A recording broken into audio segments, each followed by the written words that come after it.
the DeLorean. Gull-wing doors rise effortlessly, beckoning you inside. The sleek, stainless steel DeLorean.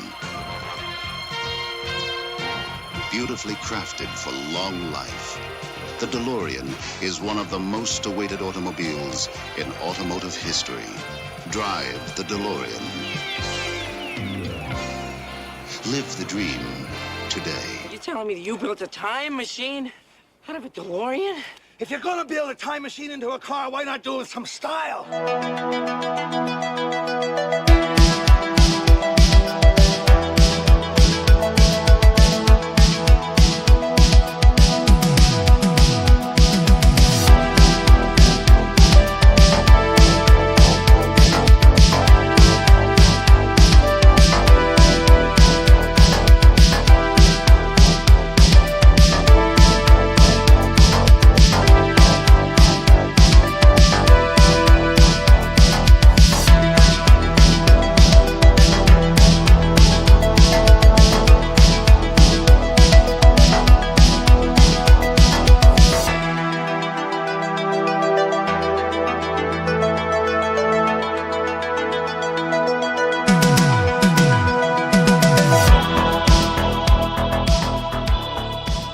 Hey everybody, this is Danny with Legendary Muscle, and today I'm here with my good friend Rick and his 1981 DeLorean DMC 12. Thanks for being on the show.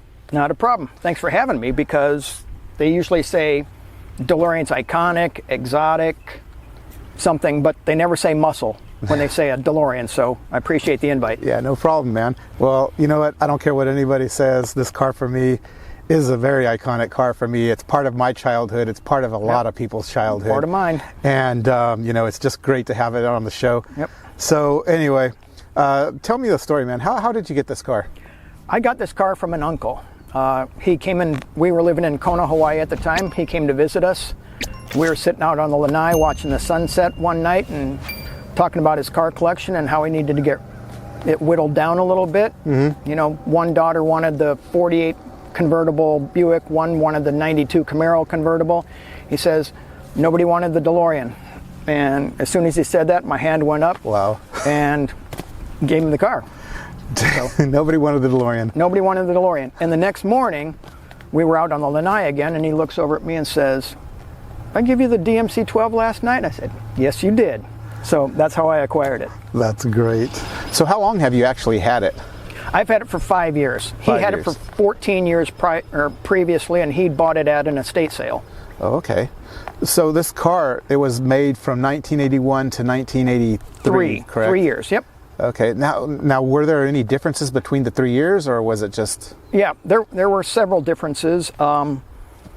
Gray interior or black interior. Mm-hmm. The 81s had this hood groove on it. Oh, okay. Early 81s, they had a gas flap up over here, so you didn't have to lift up the trunk to fuel the vehicle. Gotcha. Early editions had dark gray rims instead of the silver rims that are on most of the cars. Mm-hmm. Early on, they'd had the antenna in the glass and had poor reception. Mm-hmm. So they tried to mount it up on the right front fender. Nobody liked that, so they ended up putting it as a retractable on the left rear quarter panel. Okay, and that was probably the best choice that they could do. Retractable and everything. Yep. So, in between those 3 years, you named the differences. Now, color-wise, did it come all the time with the same color? There's not a car that left Belfast, Ireland that was not stainless steel. So they were all... They had dealerships that could paint them red. One dealership, I think. Okay. If you see another car that's painted, it's probably wrecked and has some Bondo on it, or somebody just wanted to differentiate their DeLorean from others. So stainless steel, man, what's the maintenance on it? How hard is it to keep it clean? Not hard to keep clean at all. Everybody thinks it's a big pain. Mm-hmm. I haven't proven this, but back in the day, they said if you had some soil on it, put some gas on a rag and wipe it with the grain of the stainless steel with gas. Doesn't sound too safe to me. Nowadays, any stainless steel dressing that you can buy for your appliances, DeLorean makes a citrus oil based spray that I use. Okay. If I really need to clean it, I'll make a paste out of baking soda and water and just rub it with the grain to get the spots out and redress it, and away you go. Oh, wow.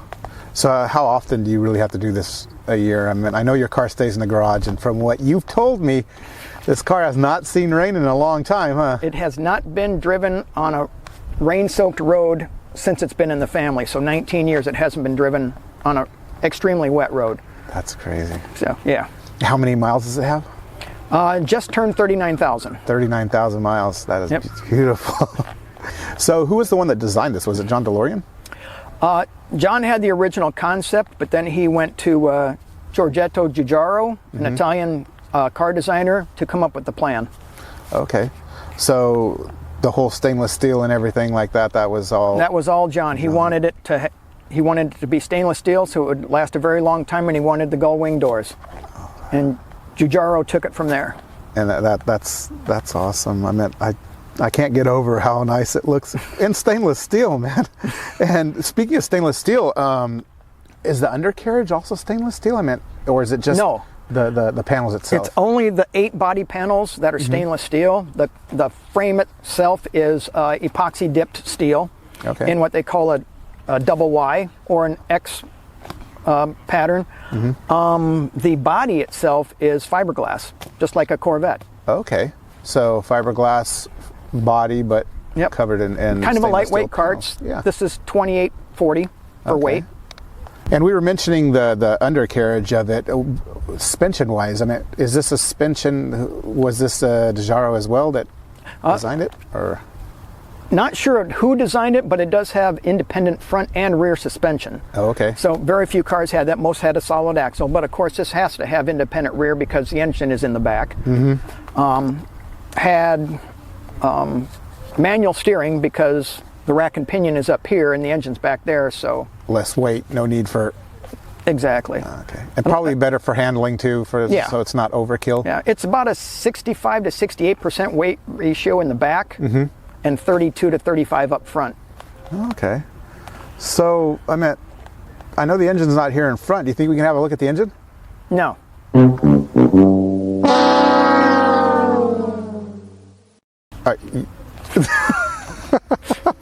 Kidding.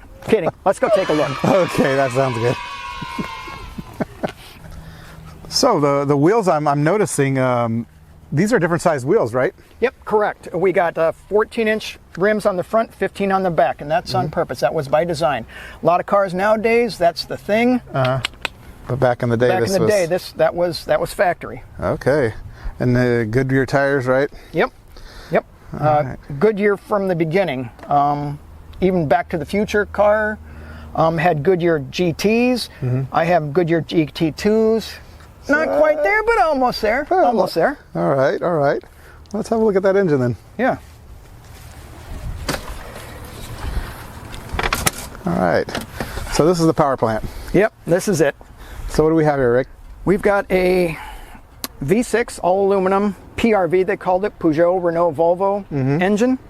It was detuned for U.S. emission reasonings and all that stuff, so it only puts out about 130 horsepower. Okay. This one, however, has a BAE aftermarket turbo. Oh, okay. And that jumps it up to about 190 horse. Okay. And the turbo is right down underneath the compressor there. Oh, okay. So it's a little hidden down there. A little hidden. It gets good air circulation down there too to cool down, right? Oh yeah. Yep. Now you said 130 horsepower. Now that's back in the 80s. That was. It was paltry. It was. It's like for an exotic car or a performance car, yes. But the Corvettes too at the time were. The 81 Corvette, 190 horsepower. So this car has about the same amount of horsepower as a Corvette did in 81. Yeah, so. Because of the turbocharger. Mechanical fuel injection. This one has a manual transmission. Okay. You had the choice of 5-speed manual or a 3-speed automatic. Let's see. So it had a 3-speed automatic. What was the numbers on these cars? Do you recall? For quantities made, production numbers, debatable. It's agreed that there's about 9,000 made. Okay. Barry Wills, who worked for DeLorean, said there was 9,080 made. Others say there was 8,500 and change. Others say 8,900 and change, but everybody agrees there was 9,000 plus or minus. Okay, that sounds a decent amount. I meant, and it did have it had a short life for me. I think that should have went further, but you know, it was a complicated situation also with Ireland and everything. Yep.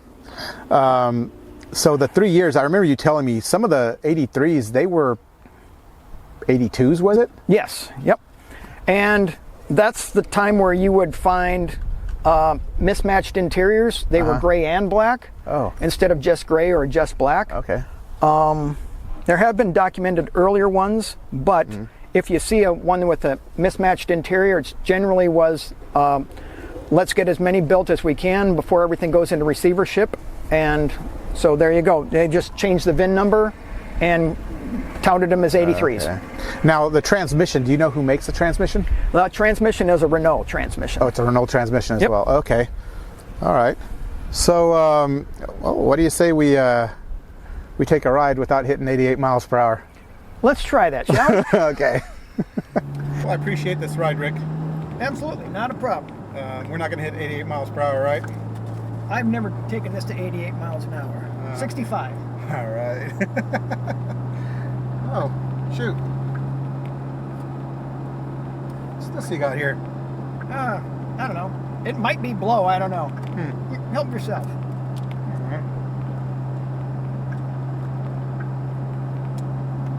Yeah, It's not it's blow. sugar. What are you doing with sugar here? Sorry. Well, you know, I figured DeLorean, we're close to Miami, so... 80s car. 80s car, could be, you never know, right? Right. Anyway. That's just a prop I use at the car shows that I go to. Get a lot of car shows when you go with a lot of people? Yeah, a lot of people Right. stop by and look at the car when I go to a car show. Always the bridesmaid, never the bride, though. I never win anything, but everybody likes the car. Yeah, that's true. That's I feel that the cars are underappreciated, but it's funny, they're underappreciated, but everybody loves it. Yeah, oh, absolutely. You get, just before we started filming, a kid walks up and hey, you want to sit in the car? Yeah. You made that kid's day. Yeah, absolutely. That's what it's all about too. So when I got in the car, I noticed that obviously it's got gold wing doors. Yep. But it came to mind, do you have problems like parking in next to other cars in the parking lot with the door clearance? Nope. Actually, it's better than a conventionally opening door. Really? They say 14 inches of clearance is all you need. I've opened it up with 12 inches of clearance and been fine. Oh. So, not a That's whole not lot bad. of room necessary at all. I always had the impression that, I can't park next to another car, I got to park along the sidewalk or whatever. No, everybody thinks that, and that's exactly the opposite. So I like the sound of your exhaust. What kind of exhaust is that? Because of the turbocharger, you have to put an aftermarket muffler on there, so it's got a Borla on it, low flow Borla to help with the turbo. Okay. So pretty much taking out the turbo and the exhaust system, this car is pretty much all stock how it came, right? Yep.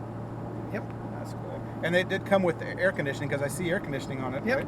Yep. It came with air conditioning. It came with leather seats, leather steering wheel, rear window defogger. All that stuff was factory. Okay.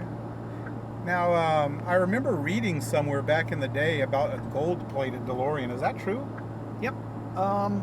There was a big promo with American Express credit card back in the day, and they wanted to see if they could sell 100 gold-plated cars for an estimated price of $85,000 back in the day, I think. They sold 2 out of their expected 100. Oh. So did they make them as they were purchased, or? Yeah. Oh, so it was made on demand? Yep. And they did do a third based out of spare parts and that somebody privately bought. Oh, okay. And speaking of spare parts, is it hard to get spare parts for this car? No, it isn't actually. That's another thing everybody thinks, oh my goodness, how can you maintain this car? I can get 96% of the car. Really? Some of it is OEM, some of it is done by a remanufacturer. So I don't know if you mentioned, but the suspension was performed by or made by Lotus, right? Yes. Okay. Yep. So I'm pretty sure they're still making the parts for this as well, since it was them that made it. Actually, you can buy a brand new PRV engine from DeLorean, still in the crate from 40 some years ago. Oh wow, really? Yeah. Nice. And I see a lot of people, they'll put like LS swaps in them and everything and make it all crazy. And it's okay, they're trying to give it its full potential of speed and whatnot. Yep. But I'm kind of happy that you kept it as original as you got it. Yeah. Yep. The turbo was on there, and I've had people tell me, "Oh, take the turbo off and put it back to stock." I have the parts to do that, but I don't want to. It's why? The turbo makes it a little bit more eclectic. When I wakes it up. Yep. And I've been down to the Exotic Car Festival down in Celebration, Florida, and we usually get 12 to 15 DeLoreans that show up. I'm the only one that ever has a turbocharger on it, so it's nice to keep it. Yeah, unique, right? Yeah. Stay away from the crowd. So how far do you travel with this car actually? I usually try to stay within the 352, the area code. So I'll go up to Ocala. I'll go down to Leesburg, the Villages area. What's the furthest you ever driven it? Driven it? Yeah. Probably Ocala or Leesburg. Ocala, Leesburg. If I go down to the Exotic Car Festival down in Celebration, I trailer it. Oh, okay. I see. And it's probably best for that because, it's a liability. Yeah. Driving this car on a highway is... Yeah. And I'm not going to go 70 to 85 down the turnpike or down 75. Exactly. I'd rather trailer it. Yeah. So I remember you telling me something about a stamping machine. Yes. That it had some kind of a odd fate. Yeah. It wasn't the stamping machine itself. It was the dies that were put into the stamping machine. When DeLorean went into receivership, they started selling everything for pennies on the dollar. And the stamping dies were sold to a commercial fish farm in Ireland, and the dies were used to weight down their nets. So they're at the bottom of the ocean. Oh, wow. Yep. That's pretty crazy. And there was a diver that went down in 2015 to see if the stamps were still there, the dies were there, and they are. Oh, okay. So obviously all messed up, corroded, and everything. But for a while, the hardest part to get was the left front fender for the car. I learned at the Celebration Car Festival that they are now working with a company, and it's in its final fitment process, but they're going to start to restamp the left front fender. So instead of you having to spend $4,000 or $5,000 for the front fender now, they're going to be about $1,500. Okay, that considerably cheaper, except for those people that are hoarding left front fenders because their market just went out. Yeah, well, you know what? That's good because I don't like it when people do that. Just, it's not good because you're not a car lover if you do that. Yeah. Because you got to love everybody. We're all in it for the same thing, the love of cars. Yeah. Well, Rick, I really appreciate you taking me on this little ride. Absolutely. You just made one of my dreams come true. Yeah. And I feel very lucky for this moment. Yeah. And to have you also as a friend, because we've known each other for probably like almost a year, I'd say. Oh, yeah. Yep. And it's you build some good friendships on this channel, and that's what it's all about. And anyway, I met his wife, beautiful person as well. And just wanted to sign off. So, is there anybody you want to give a special shout out to? Well, probably better give a shout out to the wife for letting me do this and let me do my thing sometimes. I have my car, she has her car, and maybe you can get her car in a video sometime. She's got a 2002 M3 convertible. Okay. So that's a fun, zippy little car. Yeah, it's a troublemaker. Yeah, it is. It'll get you in a lot of trouble. It will. And then of course all the boys and gals over at Paradise Cruisers over in Kona, Hawaii. Miss you guys. They're like the military or the Marine Corps. Once you're a Paradise Cruiser, you're always a Paradise Cruiser. So nice. expect to see some information regarding this video, guys. I'll send you the link once it's up posted, and I expect you guys to view. All right. Appreciate that, man. Absolutely. So, from Rick and Danny, really appreciate you guys watching. Like and subscribe. We'll see you later. Later. Aloha.